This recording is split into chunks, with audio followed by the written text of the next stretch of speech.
오늘 스승의 날 이렇게 축하해 주셔서 너무 감사하고요. 그래서 그 답변으로 멋있는 스승이 되는 저를 위해서 만든 거예요. 이런 스승이 되라라는 스스로에 대한 지침을 만들었는데 한번 잠깐 설명을 해드릴게요. 아마 여러분 삶에도 큰 도움이 되지 않을까라는 생각이 듭니다.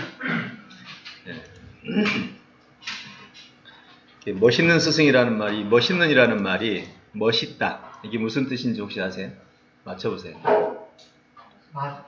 맛있는 것이 살짝 맛이 갈 때. 맛이 갈 때 멋있다. 아, 이것도 이렇게 유머틱하게 해주네요. 이 멋있다라는 말이 훌륭하다라는 말하고 같아요. 그 다음에 좋다. 좋다, 멋있다, 훌륭하다. 이게 다 같은 말인데요. 흠이 없다는 뜻이에요. 흠이 없다. 조화가 돼서 하나라도 뭐 빠진 게 없이 전체적인 조화가 이루어져서 아름답다. 이런 뜻이에요. 훌륭하다, 조화롭다, 좋다, 멋있다.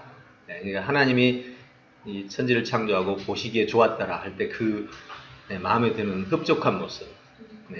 뭔가 여러분도 뭐 해놓고 나서 뭐 부족하면 그죠? 괜히 걸려가지고 그거 해결해야만 되는 그런 경우 있잖아요.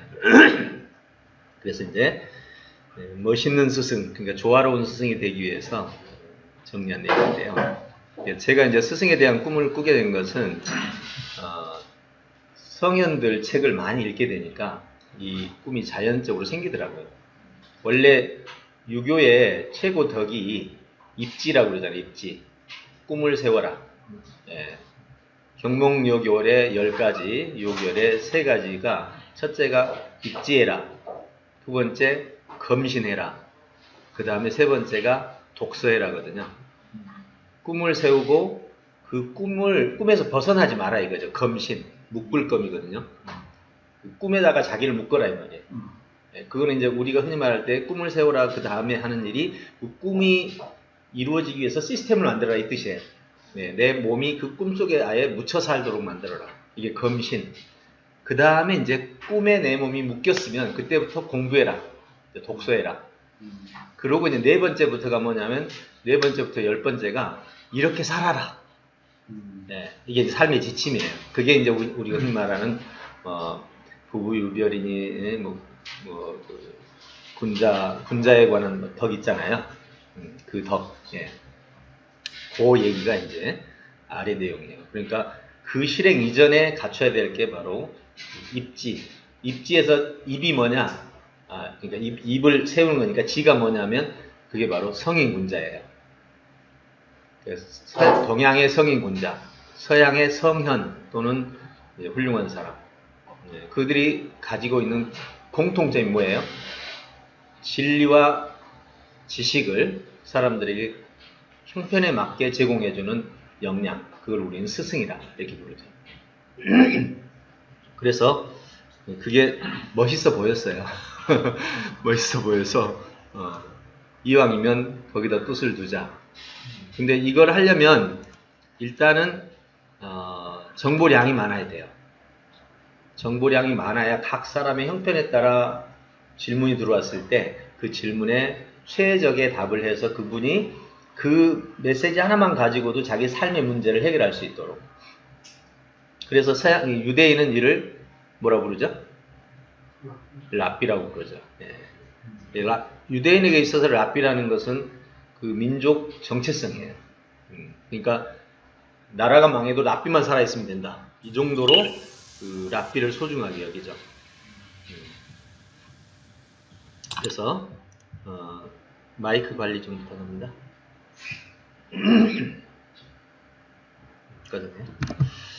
그래서 이제 그 멋있는 스승을 한번 목표를 잡았는데요. 첫째, 10가지 절차를 세워봤어요. 훌륭한 스승이 되려면 일단 훌륭한 스승을 멘토로 삼아라. 훌륭한 스승을 보고 살아야 돼요. 왜냐하면 그가 하는 행동과 말 모든 것들이 나의 삶의 하나의 방향이 되어주잖아요. 그래서 이때 이제 조심할 거. 나중에 이런 것들이 이제 핵심인데요.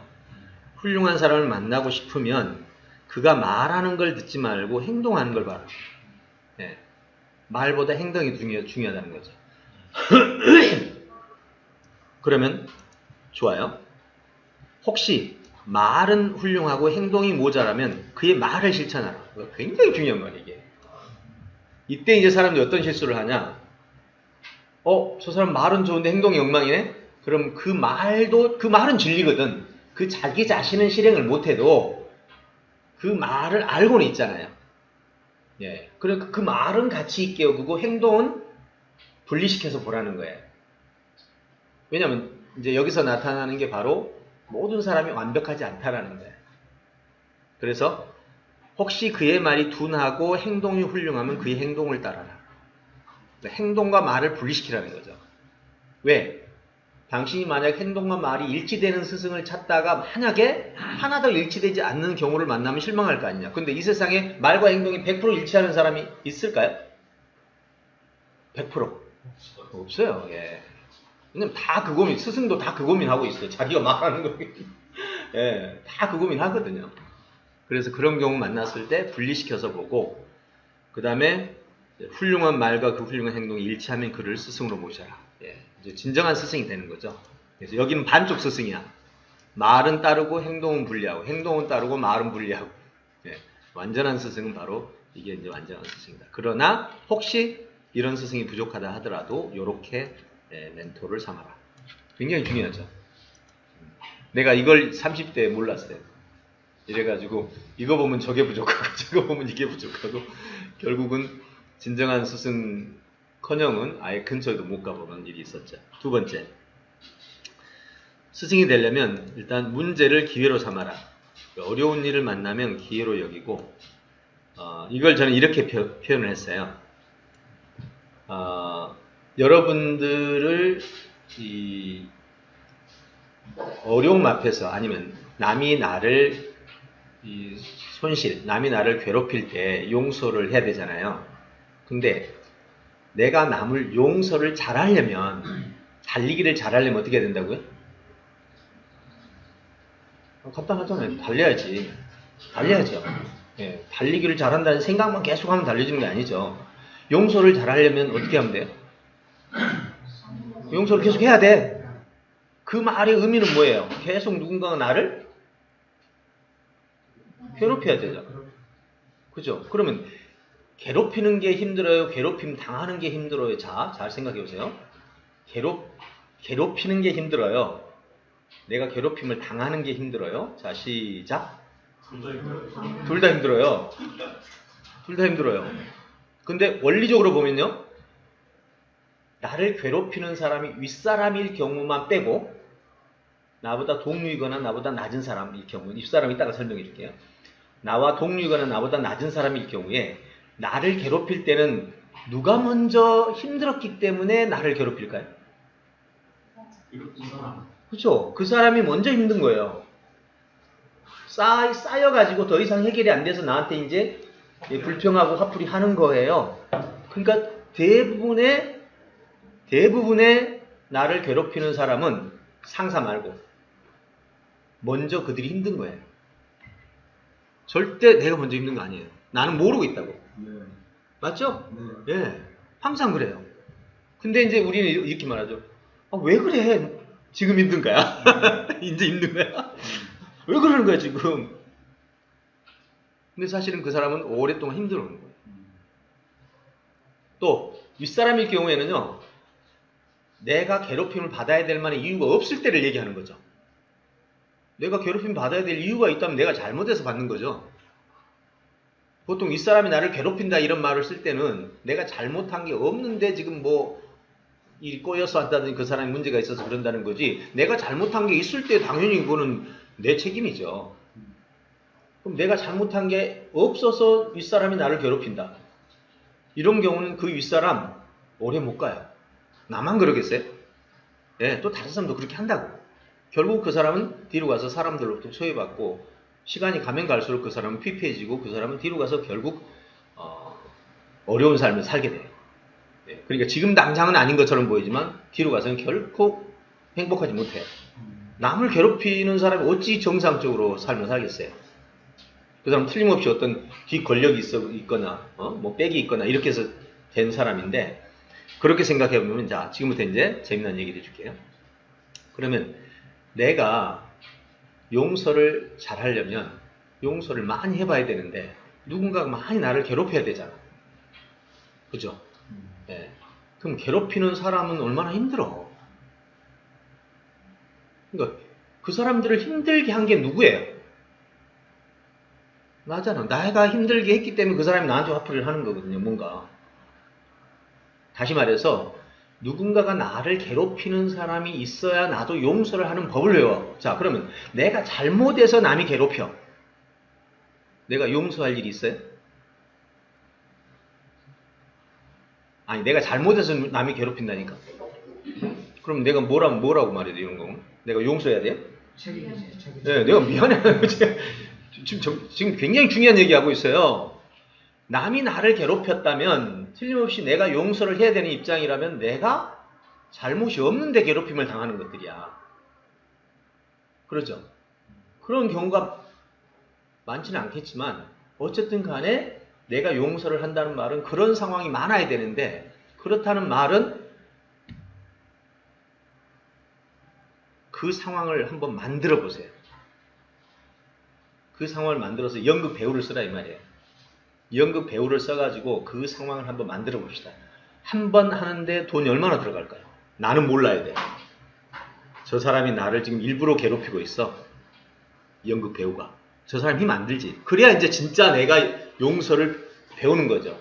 아까 같은 경우는 저 사람도 힘들어서 그러는 거잖아요. 아무튼 간에 뭔가 갈등이 생겨서 용서의 문제가 생기는 거 아니에요? 근데 그 갈등의 상황이 없이 내가 용서를 훈련한다는 말은 연극 배우들이 그 작업을 해줘야 돼. 얼마나 돈이 많이 드는 작업. 몰래카메라 같은 거. 예, 몰래카메라 같은 거죠. 예. 그러면 잘 봐요. 내가 용서를 배우기 위해서 최소한 500번은 이 일을 해봐야 된다. 1000번은 해봐야 내가 용서 능력이 자란다.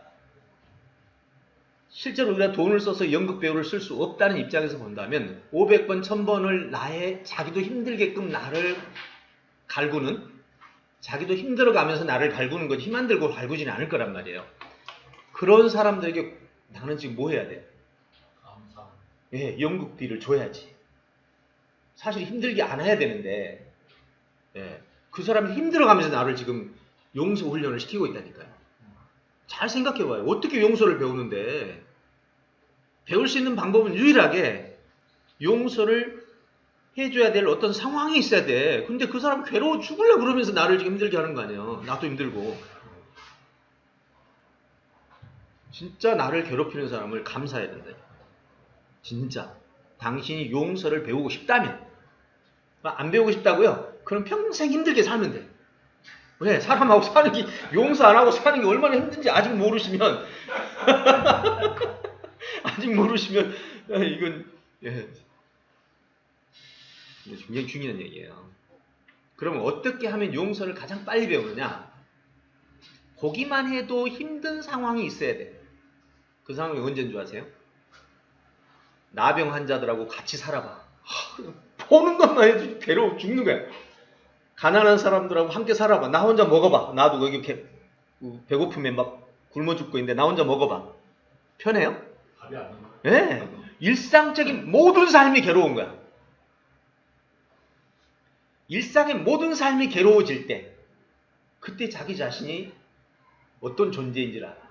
그때서야 진정한 용서를 스스로 빌게 되는 거죠. 그래서 대부분의 성자와 성녀들은 가난한 사람들하고 함께 사는 사람 속에서 나와. 테레사 수도, 어스틴 다 그래요. 왜? 그들은 그 사람들을 보면서 자기 자신이 얼마나 용서받아야 될 존재인지 그를 이해를 못하거든. 그걸 보면서 자기가 괴로워하고 있잖아. 그를 사랑하는 게 아니라 그 단계를 거쳐가면서 자기 자신의 그 어리석고 못난 태도에 대한 용서가 막 쏟아지는 거죠. 자기 자신에 대한 용서지. 네. 타인에 대한 용서가. 또 그들은 나를 괴롭혀 또. 왜? 잘 모르니까, 무지하니까 나한테 원망하고. 그죠? 같이 살아봐. 하루도 빠지지 않고 나를 원망하고 나를 갈구고 나 죄 없는데. 보는 것도 괴롭고 사는 것도 괴롭고 그 속에서 용서가 배워져요. 그런 상황까지는 안 가더라도 그러면 안 간 건 너무 감사해야지. 그럼 일반 생활 속에서라도 나를 갈궈주는 사람 보면 진짜 고맙다고. 네. 앞으로 500만 더 해달라고. 네. 이게 바로 어려움을, 관계적 어려움을 기회로 삼는 것. 즉, 이 세상에서 용서하는 사람만큼 행복한 사람이 없어요. 모든 행복은 용서에서 와요. 관계의 행복은. 두 번째,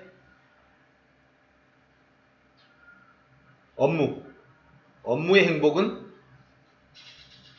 문제를 해결할 때 와요.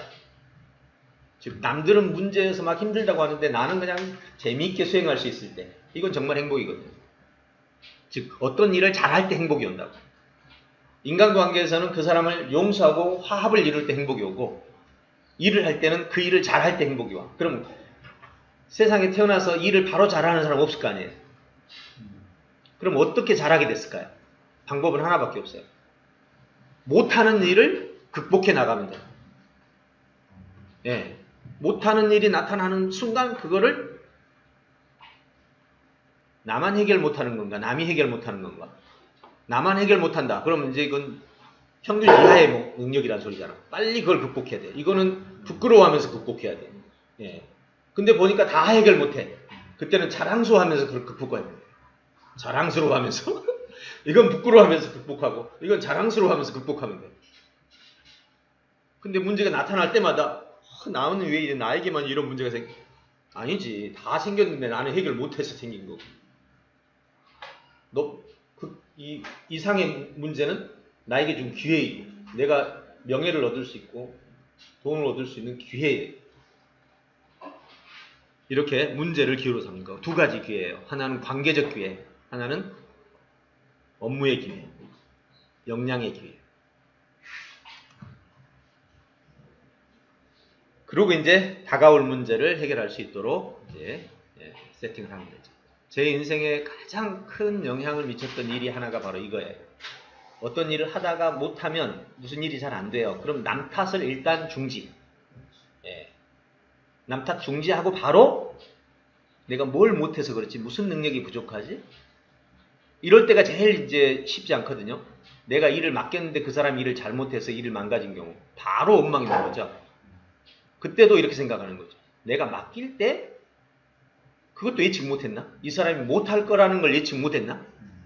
그럼 내 책임이잖아요. 그럼 이 일을 맡길 때 일을 할 수 있는 사람이 맡겼어야지. 두 번째, 그럼 일을 할 수 있는 사람이었어. 근데 일이 안 됐어. 그럼 뭐가 문제예요? 그쵸? 그 사람이 능력이 있었지만 다른 요건 때문에 못할 수 있다는 사실을 예측을 못한 거죠. 최소한 일을 맡긴다는 것은, 위임한다는 것은 그 정도는 판단을 내려야 되는 거죠. 나라 하나가 망가지는데 장군 하나 딱 맡겨놓고, 아, 이 장군은 지난번에 능력이 있었어, 이번에도 잘할 거야. 이게 무슨 리더예요?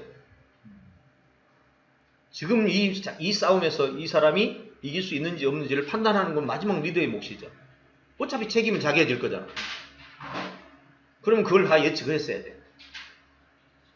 그래서 이렇게 접근하는 거예요. 그러니까 원망보다는 빨리 내 문제를 찾아, 이런 경우에 그러면 저 사람은 능력이 없는데 내가 능력을 판단을 못했구나. 그래서 저는 뭘 만들었어요? 지난번에 보여드렸던 영어 코치 뽑을 때 코치 역량 분석표를 만들어가지고 그걸로 체크를 해서 뽑아버리니까 문제가 사라지잖아요. 예.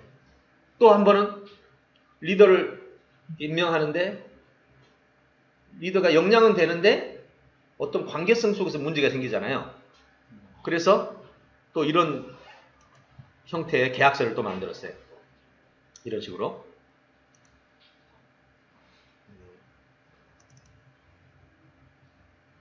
어디야?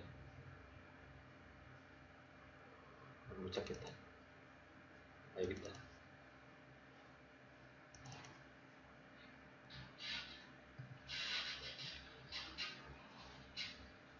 못 찾겠다. 하도 오래돼가지고. 계약서. CEO를 하나 드리면서 CEO를 세우려고 그러니까 뭐가 문제냐면 업무 역량은 되는데 다른 조건 때문에 일이 안 될 수도 있잖아요. 그래서 이제 위임 계약서를 만들어 가지고 각 영역별로 하위 요소를 뽑은 다음에 문제가 발생할 수 없도록 발생했을 때 책임 규명을 정확하게 해서 유인계약서를 만들어 처리해. 이런 식으로. 정말 저한테는 큰 힘이 된 것들이죠. 왜? 한 번의 실수를 했으면 그 다음에 이 실수가 안 돌아오도록 그 솔루션을 만드는 거예요. 네. 그래서 저는 계약서가 그래서 많아요. 또 진단서. 제 파일을 보면요. 진단서, 설문서가 아마 5,000개는 넘을 거예요. 지금까지 했던 게. 그 정도로 많아요. 이것들이 바로 이제 제가 그동안 살면서 어떤 문제가 생기면 그 문제를 해결할 수 있는 솔루션을 바로바로 준비하는 거죠. 그 다음에 이제 세 번째. 훌륭한 스승이 될 수밖에 없는 헌법과 내규를 만들어라. 간단하게 이렇게 생각하면 돼요. 저 나무 한 그루가 지금 성장하고 있으면요. 저 나무 한 그루가 지금 존재하는 과정을 살펴보면 저 속에는 성장 원리가 있다 없다. 나무의 이 통나무를 만들고 있는 이 나무의 형태를 만들고 있는 내부적인 세포들의 어떤 움직임에 대한 원리가 있다 없다. 있죠. 파고 들어가면 속에 다 원리가 숨어 있어요. 어떻게 저게 생생하고 푸르게 사는가? 태양빛을 받고 수분을 올리고 광합성 작업을 하는 원리가 있죠. 밝혀내면 있죠. 근데 우리 인류는 얼마나 오랫동안 저걸 몰랐죠? 몰랐잖아요, 그동안. 예. 그 말을 다른 말로 하면 훌륭한 사람이, 아주 훌륭한 스승이 한 사람이서 돌아다니고 있으면 그 훌륭함의 원리가 있는 거예요, 속에. 그 속에 뭐가 있느냐? 훌륭한 사람은 훌륭한 사람의 가치 기준이 있어요. 두 번째, 훌륭한 사람은 훌륭한 사람이 될 수밖에 없는 내규가 있어, 헌법이 있어. 그리고 삶의 지침들이 있어. 근데 그것이 유전자처럼 박혀 있는 거예요. 생물학 유전자하고 훌륭한 사람이 가지고 있는 내규 유전자가 달라요. 그 내규 유전자를 파내면 거기에 마치 식물처럼 원리와 시스템이 있는 거예요. 그걸 제가 다른 말로 하면 여러분이 지금 홈페이지 자 이렇게 책이 있습니다. 그런데 여러분 요거 석천씨 요거 저기 소스 보려면 어떻게 하죠? 네? 소스 보기. F12. F12. 예, 여기 나오자. 요게 소스거든요. 자, 요거 빼버리고 소스만 먹으면 뭐야 이게? 이 소스가 바로 숨어 있는 이 홈페이지에 뼈대에 들어가요. 이거를 모양만 바꿔주면 바로 지금 이렇게 나오는 거죠. 훌륭한 사람에게는 아니 어리석은 사람도 마찬가지지만 어떤 사람에는 뒤에 보이지 않는 소스가 이렇게 있는 거예요. 그 소스가 그 모습이야. 그러면 그 사람을 고치려면 소스를 고쳐야 돼. 그럼 내가 지금 바뀌려면 현재 내 소스하고 훌륭한 사람 소스를 비교해야 돼. 그럼 비교를 해보면 어때요? 달라 내게. 예. 자, 그 소스 비교를 어떤 식으로 하는지 저는 그냥 해도 이렇게 그냥 말로만 하지 않아요. 우리 학생들을 가르칠 때 이렇게 합니다. 이제 소스 비교를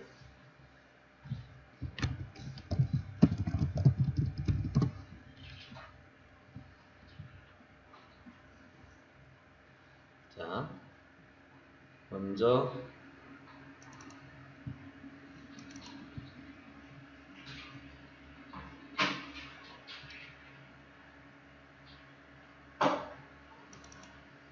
포트폴리오 비교표를 한번 볼게요. 여기 있네요. 책을 읽어요. 이렇게. 책을 읽기에 제가 코칭했던 애거든요. 위인들의 삶 조사표. 얘가 꿈이 대통령이야. 그 대통령들만 뽑으라고 그랬어. 그리고는 뽑은 다음에 조사, 왼쪽에 기준치를 놓고 조사를 하는 거죠. 업적, 사상, 성품, 학습, 생활, 정치, 인맥, 부모, 스승, 부모, 배우자, 자녀, 학습 과정, 자기관리, 인생 좌우명, 리더십 관. 이거 뽑았죠, 이제 다. 그리고 거기서 내가 가지고 있는 것과 비교해서 내가 가지고 싶은 거, 그걸 다시 뽑아. 나의 성공을 위해서 나는 이 사람에겐 이걸 배우고 싶다. 성품에서는. 각각 뽑아. 예. 이게 뽑은 다음에 다 뽑았어요. 그러면 이걸 가지고 이제 너의 인생 설계를 만들어봐. 이렇게 해서 인생 설계를 만들자. 꿈이 대통령이라고 그랬잖아요. 21세기 다윗이 되겠다. 이런 것들이 이제 거기서 뽑아낸 데이터들이에요. 안내판, 사전 분석, 예, 시대 현황 분석에서, 그 다음에 고등학교 이제 각 자기하고 경쟁자가 될 사람이 이런 고등학교 다니는 애들이 경쟁자들이지. 그래서 경쟁자들의 특징들을 찾아내고, 그 다음에 자기의 약점을 아까 같은 그 비교 분석에서 찾아낸 다음에, 그 다음에 유인들의 생애의 특징들을 찾아내고, 그리고 분야별 태도 아까 했잖아요. 거기서 필요한 것들을 찾아서 정리하고, 그 다음에 원리 원칙을 찾아내고, 그리고 이제 기본 학습 전략, 그러니까 그런 사람이 되기 위해서 나는 어떤 학습이 필요한가, 그리고 국가 간의 목표를 설정한 다음에 국민관을 설정하고 능력 포인트, 그 다음에 학습 포인트, 그리고 팀을 구성하자. 지금부터 팀을 구성해서 앞으로 30년 후에 나라를 접수할 수 있는 계획을 세우자. 이렇게 해서 팀 목적하고 인원 계획들 6명. 예. 그래서 각 분야별로 모으고, 예. 일정은 이렇게 준비하겠다. 예. 이렇게 계획서를 세우자. 자, 어때요? 하나의 이 헌법과 내규, 하나의 그림이죠. 작게는 유전자적이겠지만 크게는 자기 인생 계획까지를 그렇게 만들어가는, 네, 이런 모습이 이제 세 번째. 그 다음에 이제 네 번째는 훌륭한 스승이나 위대한 목표 달성을 위한 도구다. 그러니까 자기 자신이 목표가 아니라 결국은 이 인류가 함께 살아가는 평화의 세계를 이루기 위한 자기 자신도 도구다. 네, 나는 그 일을 위한 도구다. 그 다음에 이제 다섯 번째, 훌륭한 스승이란 제자의 마음을 이해하고 행동을 교정할 수 있는 사람이다. 여러분, 상대방이 미우면 절대로 그 사람 교정 못합니다. 예, 밉거나, 아니 그 사람이 능력이 있거나 없거나 사랑스러운 마음으로 볼 수 있는 마음이 필요해요. 그래서 이거는 행동과 의도, 사람 행동에는 언제나 의도가 있죠. 의식적이나 무의식적인 의도라는 마음이 있습니다. 그래서 그 의도를 구분해서 볼 수 있고, 그 다음에 교정 능력을 개발해야 됩니다. 요거는 역량에 관한 문제죠. 그 다음에 여섯 번째는 제자의 변화를 위한 시스템을 구축해야 돼요.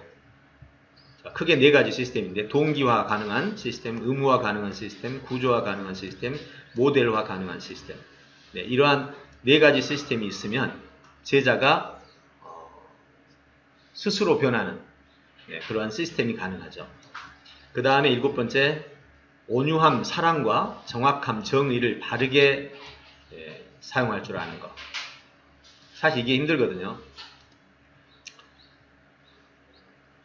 계속 온유한 사람은 정의롭지 못합니다. 계속 정의로운 사람은 온유하지 못합니다. 가장 뛰어난 능력은 온유할 때 온유하고 정의로울 때 정의로울 줄 아는 것. 이게 가장 어려운 거죠. 그래서 하위 요소들은 좀 많이 있긴 하지만 시간을 좀 줄이기 위해서, 그래서 이 두 가지를 상황에 따라서 고르게 사용할 줄 아는 사람. 여러분, 성격이라는 것은요, 바꾸기 힘들죠. 항상 온유한 사람은 성격입니다. 근데 온유와 정의를 함께 사용할 줄 아는 사람은 인격입니다. 인격은 판단을 통해서 내 성격을 선택하는 것이 인격이고, 성격은 판단이 돼도 내 성격은 그대로 남아간다. 지금 정의를 부르짖어야 되는데 온유해. 이거는 인격이 아니죠. 그래서 성격과 인격을 구분해야 되는 것이 핵심이죠. 그 다음에 여덟 번째, 스승십. 스승의 태도죠. 훌륭한 스승십의 끝은 스승의 스승십이죠. 이게 무슨 말이냐면 후계자를 통해서 진행되는 일을 성공시키지 못한다면 참 스승이 아니다 이 말이야. 이걸 보고 위임 능력이라고 합니다. 내 대로 끝난다는 것은 진정한 스승이 아니죠. 진정한 스승은 다음 때에서 내가 이루고자 하는 꿈이 500년이면 500년 동안 이루어질 수 있는 제자 양성과 또 그 스승을 세워서 또 그 다음을 이루어갈 수 있는 하나의 500년의 플랜 속에 사람을 세우는 것까지 포함되어 있어야 진정한 스승이다 이 말이죠. 그러니까 스승은 다음 스승을 세울 줄 알아야 진정한 스승이다 이 말이에요. 마지막으로 이제 8번째, 9번째가 어디 갔어? 7, 6, 7, 8, 응? 이상하다. 10가지인데. 10가지인데. 절대와 상대를 구분하는 시각을 가져라. 이것은 이제 마지막 원리입니다. 마지막 원리는 어떤 거냐면, 절대적인 요소와 상대적인 요소가 있다는 거죠. 세상에는. 그래서 절대적인 요소를 상대적으로 바꾸지 말라는 거예요. 자, 예를 들겠습니다. 기독교에 보면, 자, 예배드려라, 기도해라, 성경 읽어라, 전도해라, 그 다음에 교제해라, 사랑해라, 이런 거 있죠. 이렇게. 이게 다 해야 될 일들이에요. 이거는 선택해서 하나만 잘하면 되나요? 아니면 다 잘해야 되나요? 여기서 중요한 거예요. 여기서 어떤 문제가 발생했느냐? 사실은 위계 질서를 깨뜨린 거죠. 방금 말한 것 중에 가장 상위 위계 질서는 사랑이에요. 사랑의 위계 질서를 이루기 위해서 아래 전도도 하고 예배도 드리고 이렇게 하는 거거든요. 근데 만약에 사랑 옆에다가 전도를 놨다. 어떤 일이 벌어질까요? 예. 이러면 이제 이런 식의 일이 벌어집니다. 사랑은 안 하고 전도만 잘해도 나는 잘하고 있다고 생각해요. 전도가 아래로 가야 되죠. 예. 그러니까 이 아래 거는요, 선택자 사항이 될 수 있습니다. 잘 보세요. 기도, 전도, 말씀 뭐 등등 다 잘할 수는 없어요, 사람이. 예. 어느 때는 이걸 하고 어느 때는 저거 하고 그러니까 뭐 늘 잘할 수는 없죠. 그렇지만 사랑은 이 모든 것의 목표예요. 즉 기도를 해도 이 사랑을 목표로 하고 전도를 해도 사랑을 목표로 하는 거거든요. 근데 이것을 이 옆으로 놓는 순간 선택적이 될 수 있어요. 그래서 이런 거죠.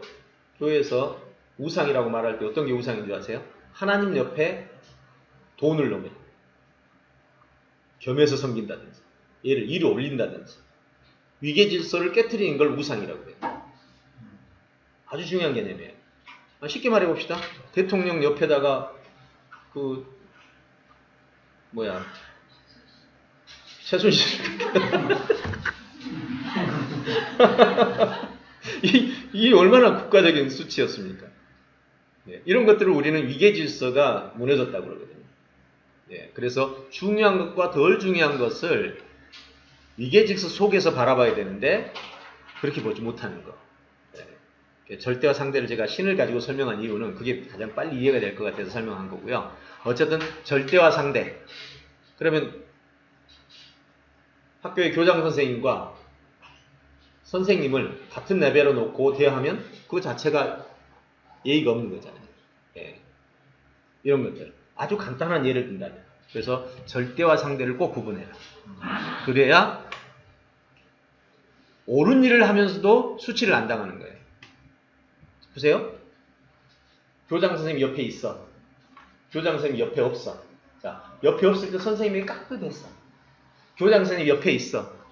근데 선생님한테 깍듯이 했어. 그리고 교장 선생님 안 했어. 뭐예요? 예의 없는 거죠.